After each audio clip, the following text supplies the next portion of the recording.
based real estate broker, the LA probate expert. I'm filling in today for Annabelle Pacheco, my team member. We do a weekly call on multifamily investments, focusing on out of state, out of Southern California.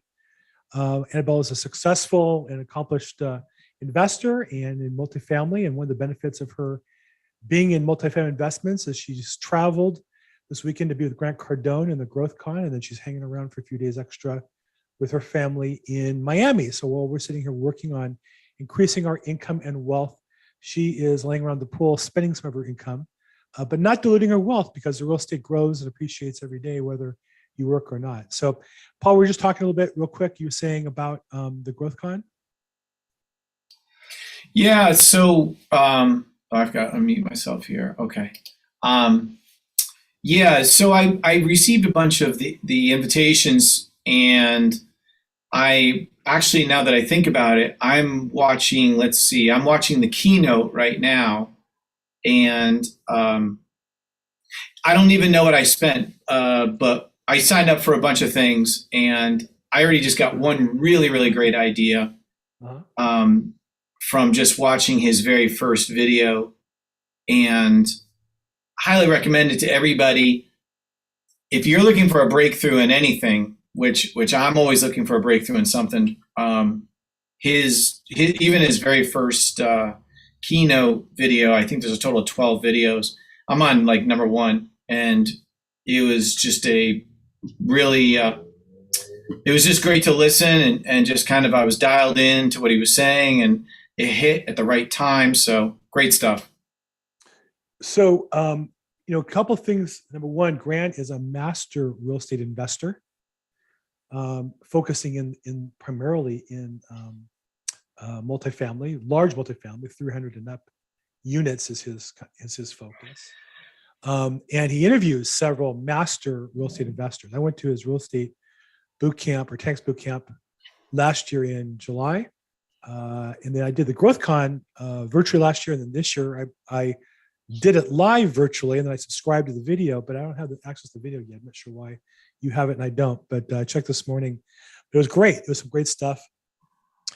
And so I think, as you go through a real estate investment career, if you're new or on the, as he says, come up, you really got to do two things, which is one, learn from people who really know what they're doing. And second, you have to keep your mind in the game, your head in the game, your mindset, because you're really trying to transform yourself from a caterpillar to a butterfly. If you've gone through life barely paying your bills or struggling or broke, and you really want to be somebody who has enough money to live the life you want and to have passive income or residual income pay for that lifestyle, that's a whole different being. And I'm saying this as somebody who's a good way through that transition, but not through it myself. I'm not yet. I could live without making more money. I couldn't live as well as I want to. And so for this stage of my life, the more I make, the better life I can live for the rest of my life. And so I'm trying to improve that. So I tell myself I'm broke every day to keep myself well I can working, though I have my priorities straight. My grandson was here for half hour in the morning. I walked him in our new stroller, and we may be seeing him here tonight. But the point is that you got to keep your head in the game, and the thinking that got you broke and thinking that got you barely able to pay the bills won't get you to where you want to go. So you've got to be pouring into your brain some positive things, some changes to your mindset. And Grant is a master. He's so focused, so clear on his thinking. And then he interviews people, and who are also surprisingly so focused and clear. The thing that always amazes me is he interviews people who I think of as merely entertainers, but I've come to realize that you cannot be a huge, I don't want to say can't be, you're probably not likely to be a hugely successful entertainer without being a very savvy business person. And even the people just strike me as the most simpleton in their entertainment. When they get interviewed, you find out they're very well thought out, every step of it. So number one, and so Paul's recommending, and I would recommend as well, Grant Cardone had his 10X Growth Con. And if you didn't go live for about $5,000, I paid $197 for the video. You can get it now for $97. Well worth it. 3 days of great speakers, hugely successful, and will help keep your mind right. Number two is Grant and some of the other speakers talked about real estate and investing and the mindset it takes. And you have to learn from people and learn from people who are going to teach you the right way and have the actual success. One of his rules is only take advice on investing for people who have more money than you. Very important, because I know a lot of people who have coaching companies, investments and such. They're not really worth anything at all. And I look at their numbers. I see real estate agents, training real estate agents. They don't know what they're doing based on the numbers. They don't have the expertise to be coaching and training. So one of the reasons I got out of coaching was to improve my sales, because I felt that I didn't have the credibility that I wanted to have, even though I felt like I have a message, because it's important to be that person. So the Grant Cardone 10X Growth Con just ended, and the prior years are also very good. But the most prior year, I think, he's just so focused and so clear on what's supposed to happen. So good. Any particular points, Paul, that you got out of listening to it? The biggest point that touched base for me, Bill, was when he said that the people that are in your organization that you're surrounded by, like whether it be an assistant or an acquisitions director, or if it's someone who helps you with technology, whatever, their job is to help you to be the dreamer of that business and give you that space to still be the dreamer, to drive the vision of where that ship's going to go, that business is going to go, so that you're not just operating in the business. And everyone gets stuck at some point operating the ship, rolling up their sleeves. And he's not saying don't work, but what he's saying, like what you were suggesting, is that the attraction of bringing those people who have the talent to do what it is you need them to do is so critical, so that the time that you are using when you are working and you're in your business is still to be the driver of where that ship is going to go. So even for example, if you're a listing agent, it's not just I'm going to be a listing agent for life, but rather than kind of like what you did with probate, you turned it into a probate business. And yes, you work in the business, but you've also surrounded yourself now with some people that help you to be the dreamer of where that needs to go next. And the way he described it and the way he said that is touching home for me, because my business now, fortunately, is starting to pick up some steam so that we can really make some traction. And that advice is so critical now, because what he said is so true. I was having that conversation with my partner that, us being free from some of the day-to-day is what allows us to figure out where to next take our partnership, where to take our business. And if we're constantly in our job, there'll be no time to do that kind of planning. So it was great advice, very timely. And, if you get one great idea, it's totally worth it. So. Totally. Look, I make a lot of money. One idea improves my business 10%, 20%, it's worth a fortune. It's funny because the same skill that makes me successful in business is a real challenge as a husband.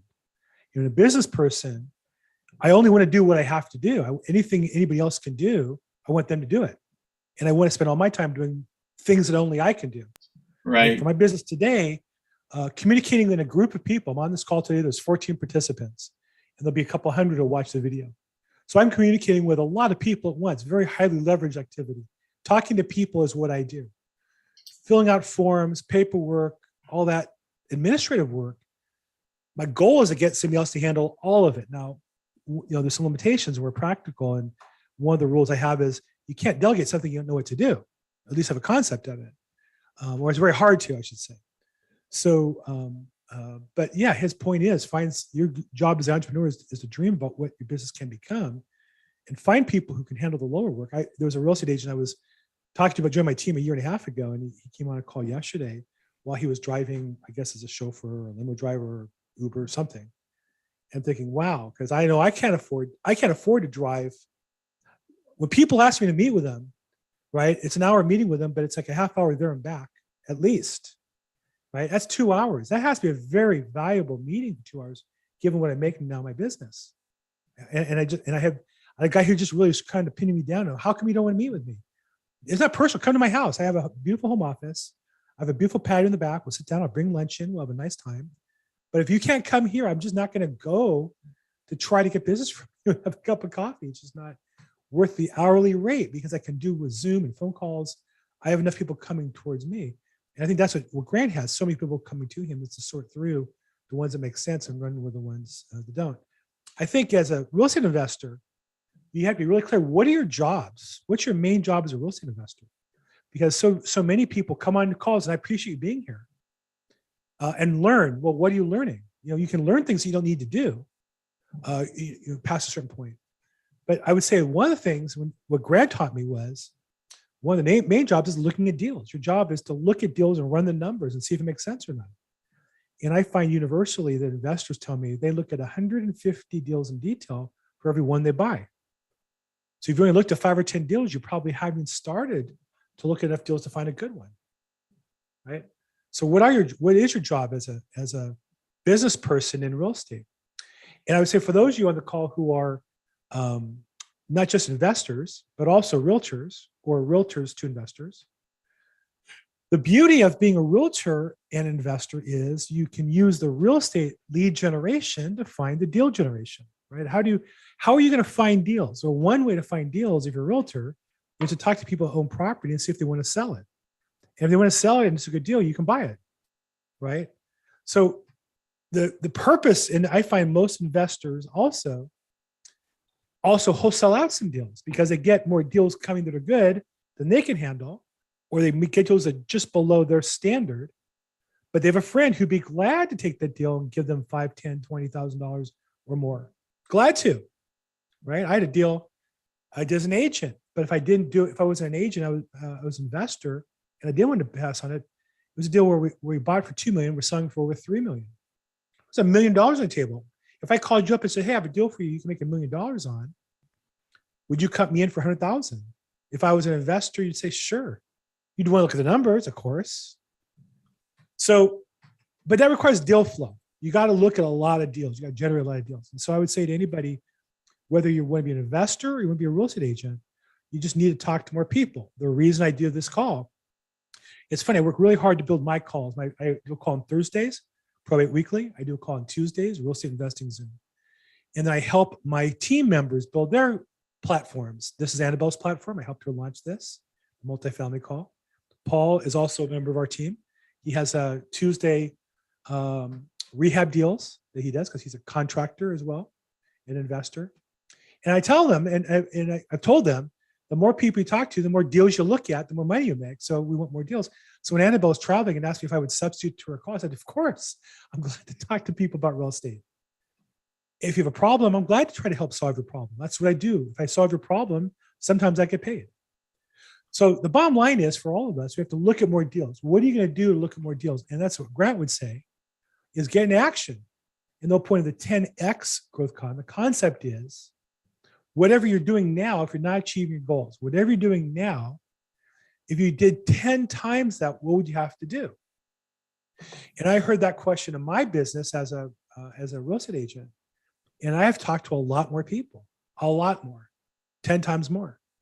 Well, how do you do that? Well, I can't do it cold calling 3 hours a day on the phone because 10 times 3 hours a day on the phone is 30 hours. That doesn't work. I can tell you that today my YouTube channel gets 11 hours a day of view time, 7 days a week.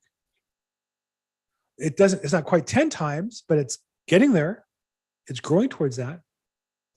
And for all of you, when you talk to people, what are you doing to leverage your time? You're talking to bigger people, groups of people who can refer you business. What can you do to get 10 times more deal flow? If you're an investor, how can you look at 10 times more deals to find the good one? If every week you saw one good deal, you're going to buy a deal every 2 years. If every week you saw 10 deals, you'll buy 3 or 4 a year. It's just a function of numbers, right? True or true? I think it's true. Bill, can I throw one thing in? Sure. I was listening to a guy on YouTube talking about money and things like that. And the interviewer was saying, well, why does money have to be such a big factor in all this? And what he said was a really interesting statement, which was money makes us get off the couch and go meet people that we wouldn't normally go meet Yep. and help them solve problems Yep. that we can use our skills to solve those problems with. Now, a lot of us choose to do that, obviously, in real estate, but we don't necessarily meet them in a real estate setting. We don't meet them in an environment. Some people meet them at a party or at a church or at a family function or at a friend's, whatever, birthday party or whatever it is. And we, we use money as a token of our good faith that that's the value that we bring to help solve those problems, right? So if there was no money, then where would really the motivation come from to get off the couch and like go meet people you would never meet? Like some of the people even on this call, I've never heard before. But now that I know that, for example, Nakia is in Las Vegas, well, I go to Las Vegas pretty frequently, so I might want to reach out to her. You know what I mean? Like there's reasons why money has value in what we do, and it really forces us to grow. And to what you were saying earlier, it's just, and I didn't mean to go off on a tangent a little bit, but I just want to say that to your point, goals and all this stuff is super, super critical. Yeah, look, I'm religious. I would say that God created a world where designed for us to help each other, and the incentive is the pay we get.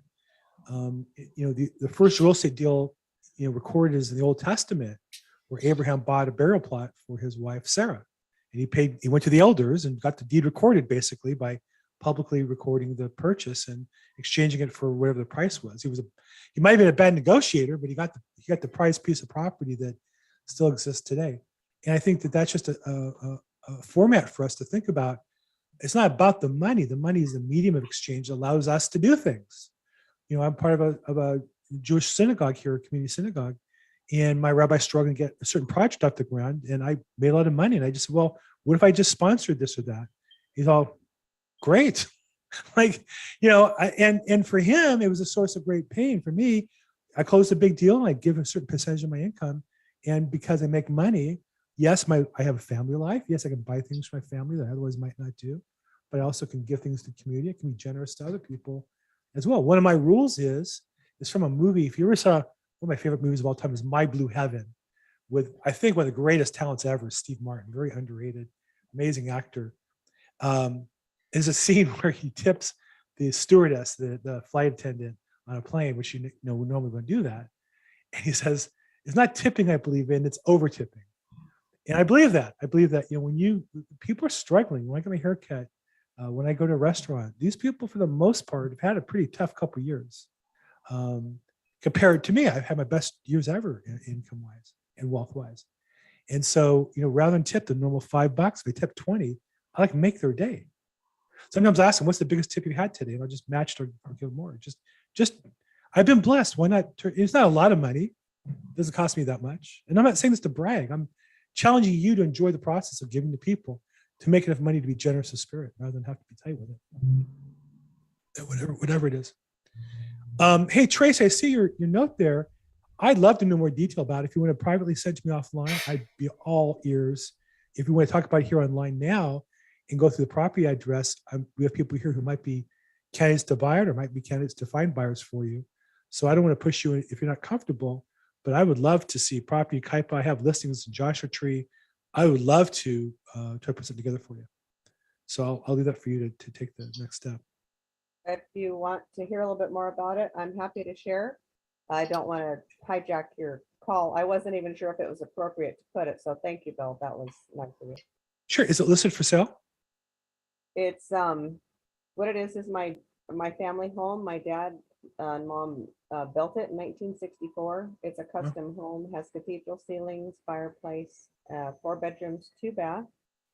It's on an acre, which probably can be subdivided because they allow half-acre lots. And it's an as-is. We're trying to sell it. Dad passed away in December, and so we're trying to get, if we can find a cash offer, then we don't have to go through the longer process. But if that doesn't happen, then we will put it on the market. Okay, so it's on the market yet. Are you sharing the address? I can, and it's 11485. And get your Greek ready. It's Acropolis. Acropolis Drive in Yucaipa, 92399. 11485 Acropolis Drive in Yucaipa. Okay, so in beautiful Yucaipa. It's actually, when I grew up, that was considered Snob Hill because my parents, yep, that's the house. My parents had the foresight to build outside of what was downtown Yucaipa. And so it's on an acre lot, which there just aren't very many of those in the neighborhood because the city, when they came in and took it from septic to sewer, a lot of lots got scrunched down to the half acre. Got it. And across the street at that El Dorado, that's where the fire was last year, the tragic fire with the baby reveal. That is all going to be, it's slated to be a winery. And so the property, the values now will just exponentially grow. So it's a really good time to get a beautiful home and possibly subdivide. And if not, it's just a beautiful home. It does need some TLC. Dad ended up with Alzheimer's. And even before that, he just wasn't into, he loves his yard. That was his thing. So not the interior, but the exterior. Are you, you have pictures of the interior? I do.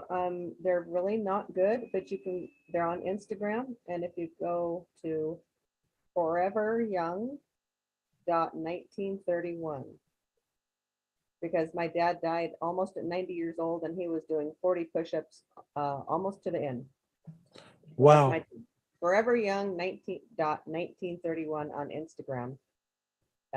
It gives you an idea of what it looks like interior, but it also has the mess because we're just now going through that process. Oh, and Forever, FOREVERYUNG.1931 on Instagram? Correct, on Instagram. Okay, good. Well, let me see if I pull that real fast. So if it's something somebody wants, we're entertaining offers and cash is great as is because although my brother's a contractor, if we can sell it sooner, it's just going to be easier on the whole family dynamic. It's been very emotional for my brother, but he's a contractor, so he will get it fixed up. Got it. Nice. Okay. Well, good luck with that. If we can help, let me know. 11485 Acropolis Drive, not listed for sale. So you're looking for buyers. If you're an agent, you might want to package this up and have your buyer pay a commission and bring an offer on the property. I am looking for a $15,000 finder's fee on which would just be in the contract. Okay. If there is a deal that comes through me. Okay. Fair enough. So reach out to Tracy if you're interested. And Tracy, how would somebody reach you? You can call me or text me at 909-379-9083. And I'm within 2 miles of Dad's house if anybody wants to come see it. Do you have an idea of a price? We're kind of starting at about 730, 715, thereabouts. The comps are well over the 800s and then up to $1 million. But like I said, this is an as-is condition. So, and then if you subdivide it, it'd be obviously double your money. Right. Okay, there you go. Tracy, thanks for sharing that. Always looking for deals.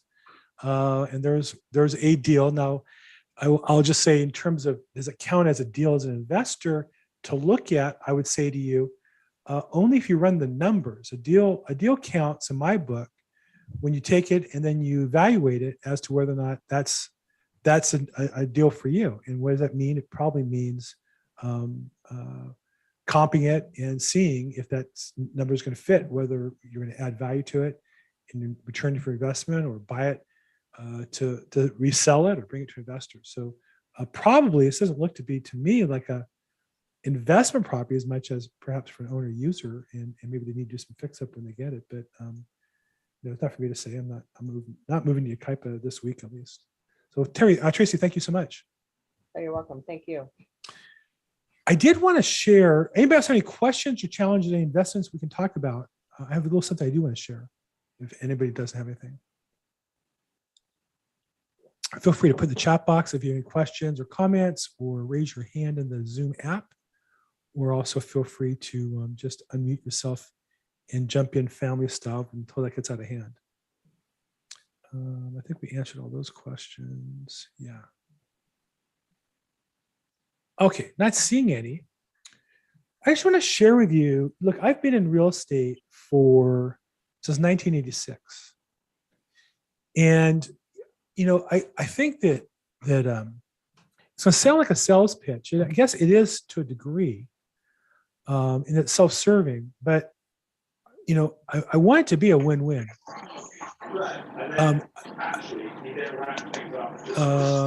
Nathan's unmuted. Unless you have a reason to mute yourself, I'm gonna go ahead and mute everybody up just to cover here. If you want to talk, raise your hand or put something in the chat box, or if you want to wave your hand real quick, I'm going to take a quick look on the video. I don't see anybody, but go ahead and put in the chat box or raise your hand. I'd be glad to call on you and ask questions. But I want to share with you. So going on the concept of, you got to look at a lot of deals. To make money, you got to look at a lot of deals. As a realtor, to sell a lot of houses, you got to look at a lot of deals and or talk to a lot of people. And so I want to share with you something you might think about. I know I am. One of the greatest books of my life was called In Search of Excellence. And it was written in about 1980 by a McKinsey consultant, where he evaluated the best companies in America. Now, this is when America was really the most powerful nation in the world by far. Russia wasn't close. It was getting ready to collapse. And China was not even on the world scene in a big way. And so he researched the greatest American companies. He took the largest 50 and added one private company, which was Hughes Aircraft Company, probably the best run company in American history, and the 50 largest private companies. He evaluated them as to what made them successful. What's fascinating is, in 1980, one of the things that he found consistently was they all did a very few limited number of things really well.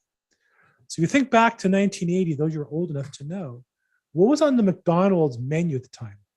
There was hamburger, cheeseburger, fish sandwich, fries, Big Mac was a big deal, quarter pounder was a big deal, and soft drinks, and I think milkshakes. And then they added apple pies, and then they added this, and they added that. And now I don't eat at McDonald's because it's not kosher, but I've been there for coffee. I can tell you the menu is enormous. I've been with other people, and I've seen the drive-up menu. It's enormous. And the reason why they add those products is why. Anybody want to guess why did McDonald's have to add so many products to their menu? Anybody want to guess? You want to put in the chat box? Why did McDonald's have to put so many? Why did they go from their strength as a company being to having such a wide variety? You may have an idea as to why. Because the market got more competitive. Taste change and competition, right? When tastes change, so people might have pizza or spaghetti, but what changed really was more competition. And in order to get a family, you couldn't have the one kid who wouldn't eat a hamburger. You had to have something that appealed to them, so they got something else. And so all businesses now, if you look at it, do more than they did years ago. The competition's insanely intense in every industry. And it's true in real estate. And so one of the things that's happened in real estate is the business went from being local, hyper-local, to national and international. The people make a living presenting investment opportunities to people in California of properties outside of California. That didn't happen 20 years ago. The nationalization of the real estate, of our economy. Drive around your neighborhoods today, and you'll see so many restaurants, not all, but so many are national and regional chains. You drive around and look at the oil change places. They're national chains. More businesses are nationalized. And that trend exists in every industry. One place that's true is real estate. That the business that used to be very hyper-local, and then you had different regional firms and franchises, is becoming more of a nationalized business. And that's certainly true in commercial real estate. Now, this call here is focused on multifamily. Traditionally, multifamily projects are housed in the commercial side of real estate companies as opposed to residential. 1 to 4 units would be residential units, 5 and up would be considered multifamily. And while there's some crossover, certainly the bigger projects are almost always in commercial real estate companies. And why is there a difference? Well, one reason is the products. As a real estate broker, I remember the multiple listing service. There's a rule that in any company, for the company to be a member of the multiple listing service, all agents in the company have to be in the multiple listing service. You can't have some and not others, obviously, because they would all cheat and give each other access. And the association wants to make people buy the membership. To do the forms, you can't get the real estate agent CAR forms, California Association of Realtor forms, unless you're a member. And the rule is if an office is a member, every member of the office has to be a member. So that's true for why residential companies all have MLS. Commercial agents will say, well, I don't use the MLS, so I want to pay for it. They have their own forms. They say they prefer. I don't know if they really prefer them. They're different. They cost different money. But many times commercial companies want different software. For example, most commonly CoStar. And CoStar can cost anywhere from $1,000 for the office to $600, and then per user as well. And CoStar requires everybody in the office has to pay a membership fee. So again, you have commercial companies where they only have commercial agents who want the CoStar. They don't want other agents in their office because you got to pay for that through CoStar. So you have kind of this bifurcation of companies. You have residential companies and commercial companies, and then the residential companies created commercial divisions or commercial equivalents. So you had Coldwell Banker is the biggest one, created Coldwell Banker Commercial, or CBRE. Richard Ellis was one of the first to do this. So they have the residential agents refer the commercial business to the commercial agents. KW Commercial was founded for that reason. You couldn't have residential agents and CoStar. You can't have CoStar agents without paying the MLS. You create a separate company, KW Commercial. You can belong to both if you're a broker, and there's some other rules and things like that. So I want to share with you just an amazing statistic that I saw that in commercial real estate, I saw this and my mouth dropped. I thought I knew a lot about the company I'm affiliated with. So in real estate, you have of 97 billion square feet of commercial real estate. CRE is commercial real estate. These major companies, CBRE, which is Coldwell Banker, Colliers International, Cushman Wakefield, Jones Lang, Newmark, Seville's, eHouse. These 5 we see a lot. You go downtown LA, Beverly Hills, you see big commercial buildings, you see these signs. Here's the statistic that I saw amazing. In 1 year, EXP's commercial division is the 11th largest in the world by agent count. In 1 year. These companies have been around for 100 years, 105 years, 30 years, 40 years. Most of my life. More than my life, 93 years. In 1 year, we've added 577 agents. So we often at EXP talk about ourselves being the Netflix of real estate. But this is showing year one what that really looks like. And why is that? Because we have 77,000 residential agents who aren't commercial agents who can refer business to those 577. So here's what I would say to you. I just wanted to offer this and throw this out. If you're interested in learning about this opportunity, I'm a EXP residential agent, but one of the benefits is I can build out my team and add agents into commercial. And I focus on probate real estate. And literally this month, I listed a industrial property on Jefferson Boulevard, put that in escrow. I'm getting ready to get signed at my seller's reviewing right now, a commercial listing in South LA. The one in escrow is over $3 million, and the one I'm listing is about $2.5 million. I never did this much commercial business before. So I'm broadening my product because I have relationships with people, and these deals came my way. And I had the skill on the probate side to help them, and then I have the resources to help them on the commercial business. And I just want to share with you, this is how I am trying to broaden my opportunities, how I'm working harder in a sense, though I'm not working many more hours. I'm working to broaden my opportunities so I can make more money and help more people and create more value for my customers. And so while I had a great year in 2020 and a fantastic semester ever 2021, I'm off to a better start this year because of those opportunities and looking outside my own business. And so I'd say to you that if you were an agent interested in multifamily, one way to find more multifamily deals is to talk to owners of multifamily properties, because some are going to want to sell and have you list it, and some will want to sell and you can buy it. You got to do it more diligently, do it better. And perhaps the systems and tools we have as a company, our commission split compared to most commercial companies, that's the main reason why we're growing, is most commercial companies, they bring you in, your initial commission rate is like 20%, 30%. At EXP, it's 80%.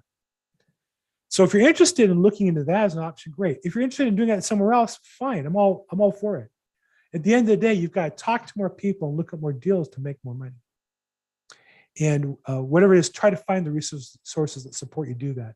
We talked at the beginning about Grant Cardone as a way both for motivation and education and networking. That's where Annabelle is networking with people that she met at that event. And the other option I would say is look and make sure you have the right tools and you have the right format of a business to take advantage of the opportunities that happen to come your way. Okay, any questions on that?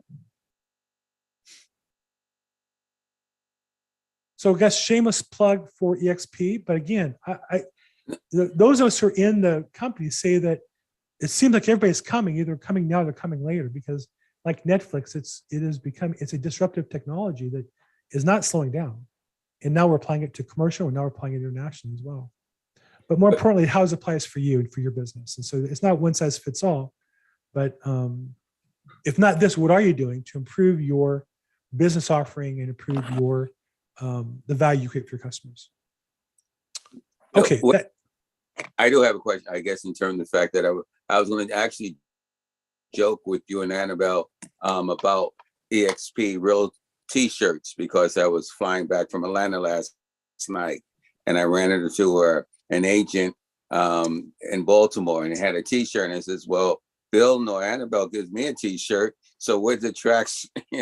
So what I'm saying, the question I have is what makes EXP grow better than the other commercial companies?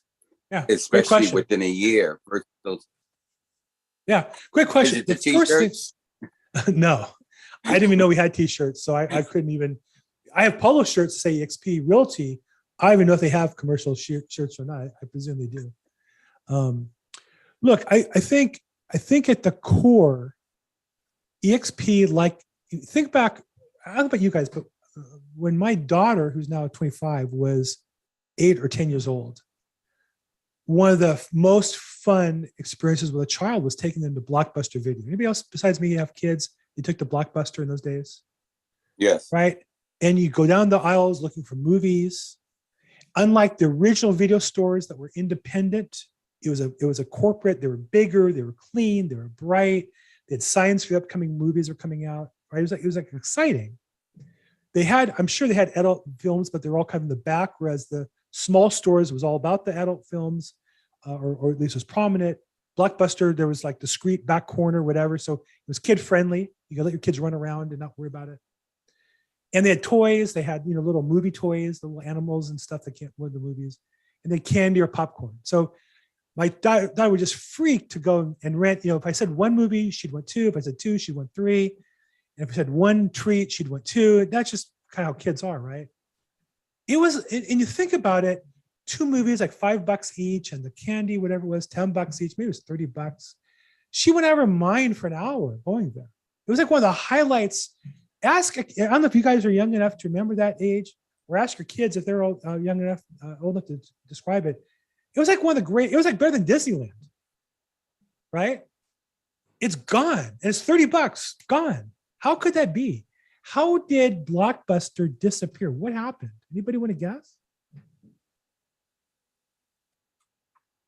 It was so much easier to do it on the internet. Or DVDs, is that what did it? Well, Netflix started with DVDs. They would mail them to you. My friend down the street had Netflix when it was DVD. And I was always scared they'd lose a DVD and I'd pay the penalty, and it just didn't seem to me. And I don't know. You had to wait a couple of days. Whereas you can go and just pick them out. Somehow the DVDs didn't do it for me. Initially, that's what Netflix started, was a DVD company. But when they grew was when they went to the online. Because it's so much cheaper than having a building, you can't compete. Even the DVDs, they had to have multiple warehouses and they had to mail them out, they had to package them up. But once it's online, the cost difference was so great, you can't compete. Scalability, right? Well, also it was scalable, correct. But their cost to deliver was so much less, you couldn't compete with it. But Wi-Fi enabled that whole thing. I mean, back when we were going to Blockbuster and getting VHS cassettes, bandwidth wasn't strong enough to do it. So technology had a way of completely transforming that industry. Yes. Correct.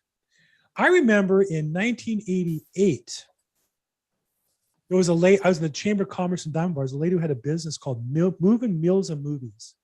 They had a small little independent video store, in those days, VHS cassettes. And next door, they had a little Mexican food, fast food store. And you would call in and you'd order a movie or two and your dinner, and they'd drive it to your house. This is before DoorDash. It was like revolutionary. And it worked. Diamond Bar was a bit of an upscale neighborhood, but it was also planned community, so the roads were easy and such. Great concept. It just couldn't scale, couldn't grow past a certain point. The power of a virtual real estate company is it's so scalable. It's so scalable. I'll give you one little minor point. I would never say this in a recruiting discussion with an agent, but being with EXP. So we have 10,000 agents in the state of California. We have 11 managing brokers. Now we also have a whole team of commission people, transaction people, compliance people, administrators, all that stuff. They're all online. So they're hiring and firing nonstop. You don't know what's going on. But the 11 managing brokers, all they do is the managing broker work. They don't do commissions. They don't do transactions. They don't do, like in a normal office, copier runs out of copy paper. They run in the broker's office. Hey, we're out of copy paper. We're out of coffee. And so because that's all they do, they're really good at it. It really creates a hyper-focused, qualified employee when you can control it virtually if you manage it properly. And so the EXP, the other thing is when your costs are lower, you have two choices. You can make more profit, or if you figure out how much you need, you can give back more to your customer and have a cost advantage. We're hiring agents in commercial at 80% start rate and capping them at $20,000. Nobody does that in the country. Nobody does that. It's just you can't compete on commission. Now, true, there are great offices. There's great mentors. There's great salespeople that you can learn from if you get in those offices. But increasingly successful salespeople at CBRE and Colliers and Marcus Millichap, increasingly they only bothered with brand new people. They only bother people transitioning. Like for me, transition from residential to commercial, they wouldn't be bothered with that. I have brokers I can rely on to help me with these questions and with the process and the tools.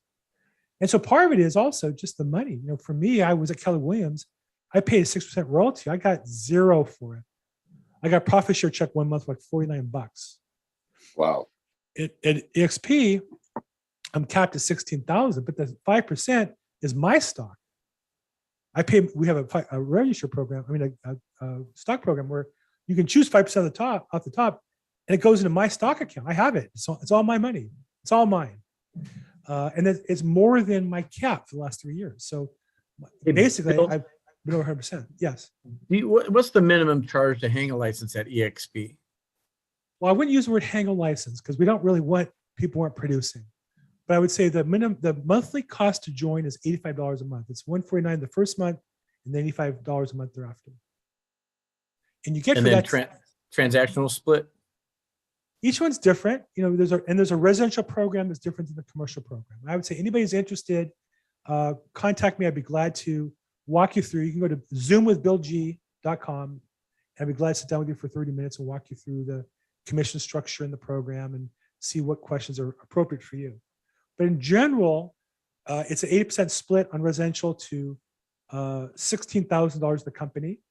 So when you're at $80,000, you keep 64, the company gets 16, and then you're at 100% the rest of the way. You pay a $250 transaction fee at that point. And then you also pay a $65 per transaction broker fee. Okay.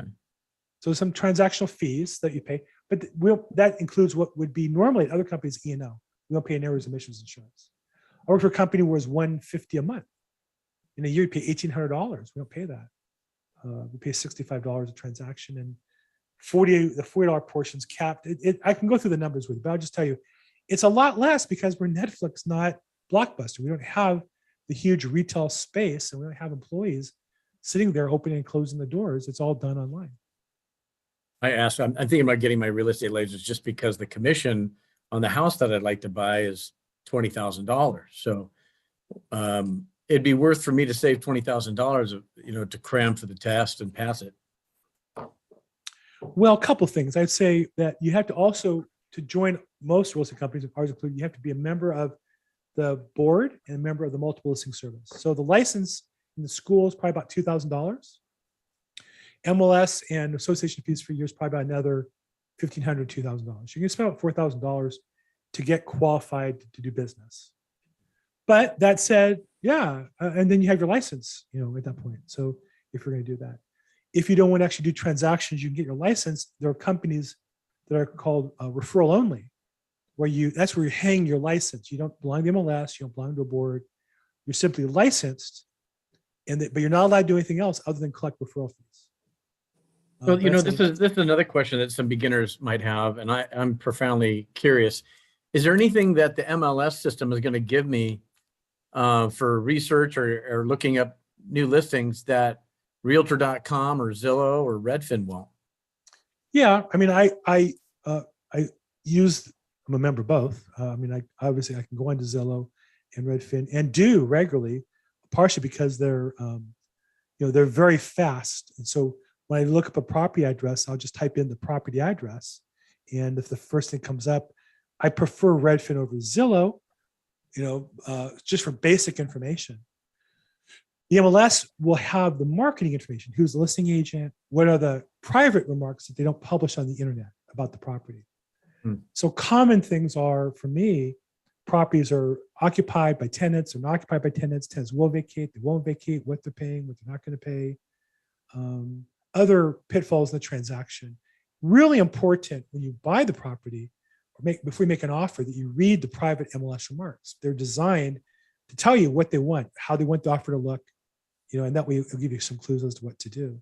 Yeah. So as a professional agent, I can't imagine doing the business without being a member of the multiple listing service. It would be almost impossible. Then listing property, you can't put it onto Zillow or Redfin. I guess you could somehow as an owner, but as an agent, we list it. It's on 10 million websites. So to list the property MLS, there are companies you can list, like a self-service listing service for I think $175, but you get what you pay for. You now do you offer commissions to other agents or not? And if you do, then why aren't you paying your agent? Why are you paying other agents instead of the one supporting you? So as a real estate agent, you have to believe that you're better than the average agent. If you're just as good as average, then you're going to be Netflixed out of business. You're going to be Redfin or Zillowed out of business. I'm an expert. I'm an expert in probate real estate. I'm an expert in real estate transactions. And if you need that expertise, then you can pay me. And if you don't need it, don't pay it. That's fine with me either way. I'm busy enough without worrying about it. I think that as a real estate agent, you better work hard to find business and get it coming to you. Because if you need to get business from people and hope they choose you, the business is very difficult. I'm having a tough time exploring the cost benefit of it. And, once you're an agent, there's all kinds of disclosures. If you're going to be doing off-market deals, and if say if I wanted, I'm in the title business, so I can go look up foreclosures, I can look up who owns what, and go make off-market offers all the time. Yes. And several of my properties, even before I got in the title business, that's how I bought them. I just didn't realize that I was kind of doing a lot of legwork, and I could have just called a title friend and said, "Hey, give me this property profile, give me their tax mailing address. I want to mail them an offer." But now, thinking that, well, I'd like to be able to be an agent so I can put deals together. If I find an off-market deal that I don't want, then maybe I list it, or I call some other brokers and I put it together. So I don't know. Do you have an opinion on that? Whether to stay out of it and use friends like you or other connections to put deals together versus getting your own license if you're going to be doing off-market deals? Well, first, I would only get my license if I was going to use it. Right? It costs $3,000 or $4,000 to get. I wouldn't frivolously spend that kind of money. So I'd want to have a plan of what I was going to do with it. I would say that, yeah, people buy houses without realtors all the time. I also see them make a lot of mistakes. Certain houses you can't buy without an agent. Once it's listed, they're going to pay commission to somebody. They're going to pay it to you. They're going to pay it to another agent. I work in probate, where you can't go into probate court and buy a property without an agent. You're going to pay a commission to somebody. Why not use a probate expert like me that will help you hopefully get the deal? Like yesterday, I went and helped them get the deal they couldn't get on their own. So to answer your question, I think that it's like anything else. The being a real estate agent is a tool. If I said to you, I have a hammer in my toolbox, you have one, is my hammer worth anything? No, my hammer is there. So when my son-in-law comes over, I show it to him and he does something with it. I don't know what to do with the hammer. As a real estate agent, maybe for you when you're brand new, it's not worth anything. For me, I make a lot of money because I create a lot of money for my clients. I help them get a lot of good deals. I help them get deals they otherwise couldn't get. I help them get out of deals they want to get out of, protect them from making mistakes because of the documents. And when I tell the new agents I coach all the time and on my team, I'm a ninja realtor. I'm not just an average realtor. I'm like the cream of the crop. And the documents, the contracts that we use are my sword and knives. I know how to use them like a master swordsman. If you're going to, I had a discussion with a top agent yesterday. I abandoned a property we wanted, and he was a listing agent. And it was kind of like we're squaring off a little bit. He was very nice. He was very respectful about it. But there was a certain mutual respect, like, no, I get you can be difficult, and I get you can be difficult. Let's work together and try to make this thing work together. Because if my client wants out, my job is to use those tools to get them out, right? And if they're trying to kick my client out, and I've had this happen, my job is to use those tools to keep my client in the deal. So in of itself, the real estate status means nothing, but it's a tool that if you learn how to use it, it's very powerful. And I've chosen to make that my career path. As an investor, I would say if you're just a part-time investor looking at a few deals, it's not worth your time. This is all I do for my business. This is how I make money. I make money selling houses. I also make some other money that people over the years I've been involved with businesses and made some investments. But basically my 9 to 5 days a week is selling houses. If your business is investing, being a licensed agent might be an opportunity for you to, like you say, list the houses that you don't bid on. Maybe not. That's up to you to decide. I invest, but I don't. So my investments are, I make a lot of money at the end of the year. I take a chunk and invest it in something else that's passive. So I have investments in multifamily units out of state. And I get a rate of return. I get a nice tax deduction, a rate of return for that. I'm really happy with those. I do 1 or 2 lipstick flips a year. I find a deal that I can buy, junk it out, clean it up, take pictures and put it back in the market, make a profit. I do that as well. What I don't do is I don't do fix ups. It's just, I don't like it. I don't understand it. I don't have anything to do with it. But when you do that, when you flip a building and you're not a broker, you're paying essentially, 7% in a year on a transaction. That's a big part of any portfolio return.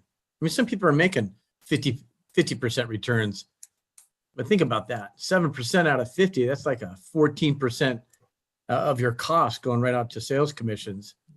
And so how about the proposal at the state assembly to charge flippers 25% surcharge on flip properties? How about that one? That'll certainly change things. Yeah. A lot of people be out looking for jobs. Is that in California or is that California? Nationwide? Okay. Nobody's dumb enough to do that outside California. Okay. Only we write these stupid rules that make it impossible to build or buy houses. Yeah, it's crazy. No, good point. And it is a big chunk of it. On the other hand, I find deals for my investors. I get them the deal. They wouldn't have it without me. So, it kind of cuts both. I have a client to help him get a deal that he bought for $2 million.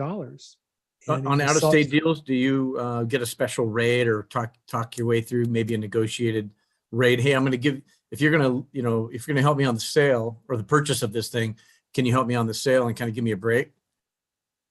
Yeah, I do that. I do that. Likelihood of investor where I help them buy the property. I'll say I want to do the listing, but I'll give you a discount. If I bring them the deal entirely, I will get my commission on the front end. And I'll say, but I'd like to list in the back end, but instead of 2.5%, I'll charge you 1%. maybe, or 1.5%. It depends who the client is. It's all negotiable. See, that reselling the property is a lot easier. It's less work for me, right? And I already have the client, I already have the property, I already have all the data and the documents and such. So I'm a businessman. I'm not looking to cut my commission, but I'm looking, if I have cost savings, I'll pass it on to the client just to make it simple. Sure. Okay. Well, good. Glad to help if I can, Kevin. Anybody else have questions, challenges, issues regarding multifamily or licensing or anything related to that? I'm so sorry. I got to run. I got a 3 o'clock. I'm jumping on. So You know, pleasure we're listening over to you. time. We went long on this. I'm sorry. Thank you, Kevin. Thanks so much, everybody. Hey, this is our Wednesday multifamily investing Zoom call with Annabelle Pacheco. Today I was a guest host. We talked about Grant Cardone. We talked about getting educated, and we talked about real estate licensing and some opportunities there. We do this every Wednesday, 2 p.m. Pacific, 5 p.m. Eastern time. It's also recorded, and if you're registered, you'll get a copy of it. Thanks for being on the call today. As I tell everybody